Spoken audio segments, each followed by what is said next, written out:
ఒక్కొక్కసారి మన స్థాయికి తగ్గినటువంటి వాళ్ళతో అనవసరమైనటువంటి వాదనలు పెట్టుకుంటూ మన మనశ్శాంతిని కరువు చేసుకుంటూ ఉంటాం. వాళ్ళు ఎంతకీ వాళ్ళన్న మాటే గెలవాలనేటువంటి పంతంతో ఉంటారు తప్ప మనం మాట్లాడేటువంటి మాటలో ఉన్నటువంటి సత్యాన్ని కానీ వాస్తవ పరిస్థితులను కానీ అర్థం చేసుకునేటువంటి స్థితిలో వాళ్ళు ఉండరు.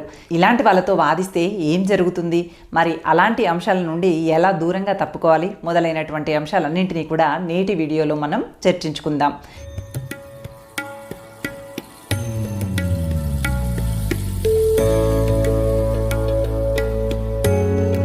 Welcome to Keerthi Creatives. నేను మీ కీర్తనారెడ్డి. ఎక్కువ వరకు స్త్రీలలోనే ఈ సున్నిత తత్వం ఉంటుంది. అవతలి వాళ్ళని సరిదిద్దాలను, అవతలి వాళ్ళు అపార్థం చేసుకున్నారు కాబట్టి వాళ్ళకి తనేంటో చెప్పి తనతో సరిగ్గా ప్రవర్తించాలో అనేటువంటి భావనతో ఎన్నెన్నో ప్రయత్నాలు చేస్తూ ఉంటారు. అవతలి వాళ్ళ మనసులు గెలుచుకోవటానికి, మంచి సత్సంబంధాలతో ముందుకు కొనసాగటానికి ప్రయత్నం చేస్తూ ఉంటారు. కానీ అవతలి వాళ్ళు మాత్రం వాళ్ళ మూర్ఖత్వపు స్వభావాన్ని వదిలిపెట్టకుండా తాను పట్టిన కుందేటికి మూడే కాళ్ళు, నేను శాశ్వత కాలం చిరకాలం ఈ భూమిపైన ఇలాగే నిలిచిపోతాను, నేను ఎన్నడూ ఏ తప్పు చేసి ఎరగను, తప్పులంటే ఏంటో నాకు అసలే తెలీదు, అపార్థాలు నా జీవితంలో ఉన్నాయి అంటే ఇంకా చచ్చే వరకు వాళ్ళతో మాట్లాడను అన్నట్టుగా వ్యవహరిస్తూ ఉంటారు కొంతమంది. ఇలాంటి మూర్ఖత్వపు స్వభావం కలిగినటువంటి వాళ్ళని మార్చాలని ప్రయత్నించడం మనదే తప్పవుతుంది కొన్నిసార్లు.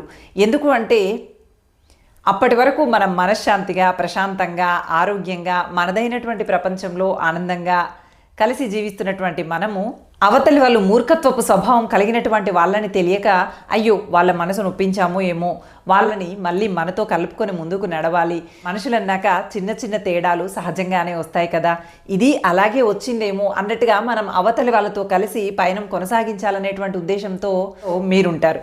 కానీ అవతలి వాళ్ళు మాత్రం పూర్తి మూర్ఖత్వంతో ఉంటూ ఉంటారు. ఇలాంటి మూర్ఖత్వపు స్వభావం కలిగినటువంటి వాళ్ళని మార్చటం కోసం మనం ఏమన్నా కంకణం కట్టుకొని కూర్చున్నామా చెప్పండి?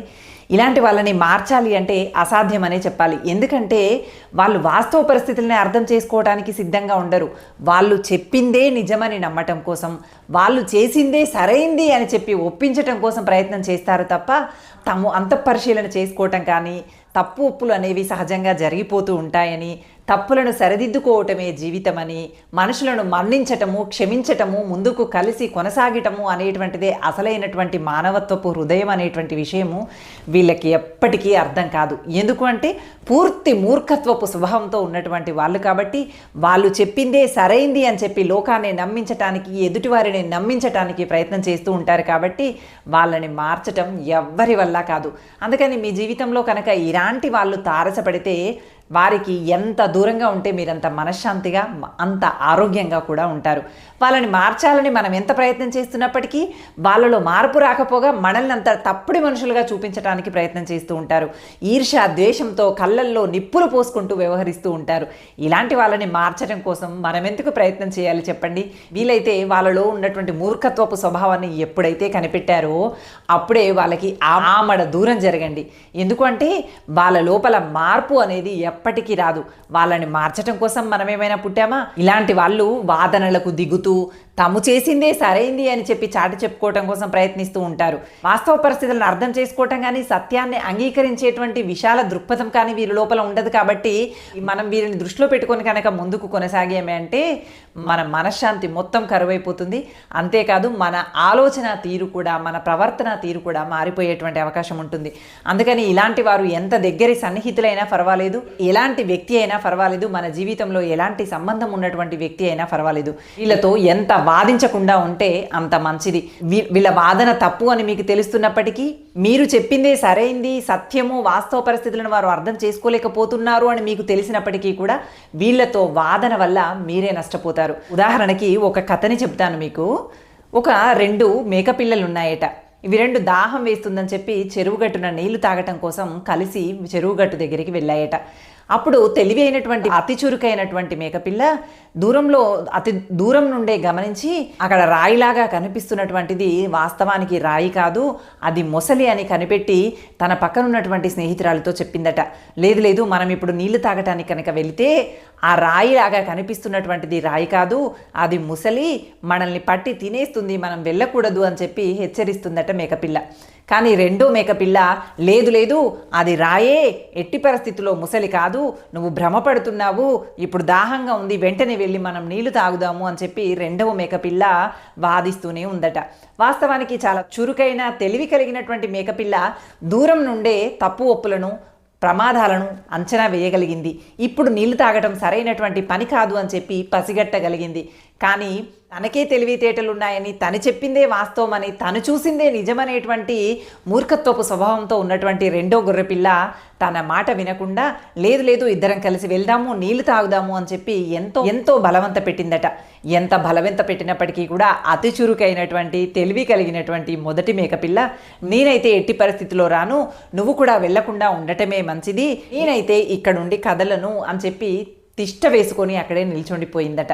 కానీ ఏదైతే మూర్ఖత్వపు స్వభావం కలిగినటువంటి మేకపిల్ల ఉందో అది ఈ తెలివి కలిగినటువంటి మేకపిల్ల, బుద్ధి కలిగినటువంటి మేకపిల్ల చెప్పేటువంటి మాటలు వినకుండా తెగువతో ధైర్యంతో నువ్వు ఉట్టి పిరికిదానివి, ఏదో చూసి ఏదో అని భ్రమపడతావు, చూడు నేను ఇప్పుడు అది ముసలి కాదు రాయి అని నిరూపిస్తాను చూడు అని చెప్పి అతి తెగువతో అతి ధైర్యంతో చెరువు దగ్గరికి వెళ్ళి నీళ్లు తాగటానికి ప్రయత్నించిందట. నీళ్లు తాగి వెళ్ళిపోతే బాగానే ఉండేది. కానీ నీళ్లు తాగిన తర్వాత నిద్రిస్తూ రాయిలాగా కనిపిస్తున్నటువంటి ముసలి దగ్గరికి వెళ్ళి ఇది ముసలి కాదు రాయి, చూడు చూడు చూడు అంటూ దానిపైన 2 కాళ్ళు పెట్టి ఇలా గిట్టలు ఇలా కొడుతూ ఏదైతే గట్టున ఉన్నటువంటి మేకపిల్ల వైపు చూస్తూ నేనే సరైనటువంటి దాన్ని, నేనే చాలా చురుకైన దాన్ని, నేను చాలా తెలివిగా ఆలోచించగలను, నువ్వే మూర్ఖత్వంతో అక్కడే ఉండిపోయావు, వాస్తవ పరిస్థితులను అర్థం చేసుకోలేవు అంటూ రెండో మేకపిల్ల వైపు చులకనగా ఎగతాళిగా చూసిందట. అంతలోనే ఒక్కసారిగా నీటిలో నిద్రిస్తున్నటువంటి ముసలి అమాంతంగా మేకపిల్లని పట్టి మింగేసిందట. చూడండి ఇక్కడ మూర్ఖత్వపు స్వభావము, అతి తెగువ, అతి ధైర్యము, ఎదుటివారు చెప్పేటువంటి వాస్తవాలని అర్థం చేసుకోలేనటువంటి గుణము చివరికి తననే కబలించి వేసింది. ఇదిగో ఇలాగే మూర్ఖత్వపు స్వభావం కలిగినటువంటి వాళ్ళు కొంతకాలం బయటపడినప్పటికీ కూడా ఎప్పటికో ఒకప్పుడు పెద్ద ముప్పునే భరించాల్సి వస్తుంది. అందుకని వాళ్ళ మానాన వాళ్ళని వదిలేయండి, వాళ్ళ లోపల మార్పు వస్తుంది అని ఆశించటం కానీ ఎట్టి పరిస్థితుల్లో చేయకండి. మీరు ఆ ప్రయత్నం చేస్తున్న కొద్దీ మీ మనశ్శాంతిని కోల్పోతారు, మీ ఆలోచన తీరుని, మీ ప్రవర్తన తీరుని కూడా నెమ్మదిగా మీకు తెలియకుండానే కోల్పోయేటువంటి అవకాశాలు ఉంటాయి. అవతలి వాళ్ళని మార్చాలని తనకున్నటువంటి సున్నితమైనటువంటి మనసుతో అవతలి వాళ్ళకి మంచి చేయాలనేటువంటి ఉద్దేశంతో అది కాదు అలా కాదు అని చెప్పి తెలివైనటువంటి మేకపిల్ల మూర్ఖత్వపు మేకపిల్లతో ఎలా చెప్పిందో అలాగే వీళ్ళు అవతలి వాళ్ళకి మంచి చేయాలని చెప్పి, వాళ్ళ జీవితాల్లో మార్పు తీసుకురావాలని చెప్పి, వాళ్ళకి వాస్తవ పరిస్థితులను అర్థం చేయించడం కోసం నిరంతరం ప్రయత్నం చేస్తూ వాళ్ళ మనశ్శాంతిని కోల్పోతూ ఉంటారు. అది కుటుంబ సభ్యులైనా కావచ్చు, అవతలి స్నేహితులైనా కావచ్చు, సన్నిహితులైనా కావచ్చు, బయటి వ్యక్తులైనా కావచ్చు. ఎప్పుడైతే అవతలి వాళ్ళలో మొండితనం, మూర్ఖత్వపు స్వభావము, తాము పట్టిన కుందేటికి 3 కాళ్ళు అనేటువంటి గుణము, వాస్తవాలను సత్యాలను అర్థం చేసుకోలేనటువంటి తత్వము, తాను చెప్పిందే సరైంది, తను చెప్పిన మాటే అందరూ వినాలి, తను మాత్రమే అతి తెలివైనటువంటి వ్యక్తిని అనేటువంటి లక్షణాలు కనుక మీకు కనిపిస్తే ఇలాంటి వాళ్ళ ముందు మౌనంగా ఉండండి. వాళ్ళతో ఎట్టి పరిస్థితుల్లో వాదించకండి. ఎందుకంటే ఇలాంటి వాదనలో మీరు ఎప్పటికీ గెలవలేరు, ఓడిపోతూనే ఉంటారు, మనశ్శాంతిని కోల్పోతూనే ఉంటారు. ఎందుకు అంటే వాళ్ళు మనం చెప్పింది వినాలనేటువంటి ఉద్దేశంతో లేరు, వాళ్ళు చెప్పింది మన చేత ఒప్పించాలనేటువంటి ఉద్దేశంతో ఉన్నారు. అలాంటి వాళ్ళతో మీ వాదన ఎలా నెగ్గుతుందో చెప్పండి, మీరు ఎలా గెలుస్తారో చెప్పండి, మీరు ఎలా మనశ్శాంతి పొందుతారో చెప్పండి. ఇది సాధ్యమయ్యేటువంటి పనా? మొండితనం, మూర్ఖత్వం ఉన్నటువంటి వ్యక్తికి, సత్యాన్ని వాస్తవ పరిస్థితులను గ్రహించగలిగేటువంటి వ్యక్తికి వాదన పొసుగుతుందా? ఎక్కడైనా సరైనటువంటి రూపాన్ని తీసుకుంటుందా? అది అసాధ్యమే కదా. అది మీకు కూడా తెలుసు కదా. మరి అలాంటప్పుడు ఈ మూర్ఖులతో వాదించడం మనకు అవసరమా? మరి అతి సన్నిహితులైతే ఏం చేయాలి? వాళ్ళతోనే కలిసి జీవించాల్సి వస్తే ఏం చేయాలి మేడం అని చెప్పి మీరు అడిగితే మౌనంగా మీ పనిని మీరు చేస్తూ, మీ ఆరోగ్యాన్ని మీరు కాపాడుకుంటూ, మీ ప్రశాంతతని మీరు రక్షించుకుంటూ, మీరు చేసేటువంటి పనులపైన మీ లక్ష్యాన్ని గురి తప్పకుండా మీరు చేసేటువంటి పనులపైన దృష్టి పెడుతూ, మీకంటూ కొన్ని ప్రత్యేకమైనటువంటి లక్ష్యాలు పెట్టుకుని వాటి కోసం నిరంతరం కృషి చేయండి. ఖచ్చితంగా మీరు అనుకున్నది సాధిస్తారు. మీరు సాధించకపోయినా కనీసం ఆరోగ్యంగా, సంతోషంగానైనా అడుగు ముందుకు వేయగలుగుతారు. అంతేకాని మూర్ఖులని మార్చాలనేటువంటి కంకణాన్ని మాత్రం ఎప్పుడూ కట్టుకోకండి. మూర్ఖుని మనసుని ఎవ్వరూ రంజింపలేరు. వారు చేసిందే సత్యము, వారు మాట్లాడిందే సరైంది అనేటువంటి మొండి వైఖరితో ఉన్నటువంటి వాళ్ళని మార్చటం ఈ సృష్టిలో ఎవ్వరి వల్ల కాదు.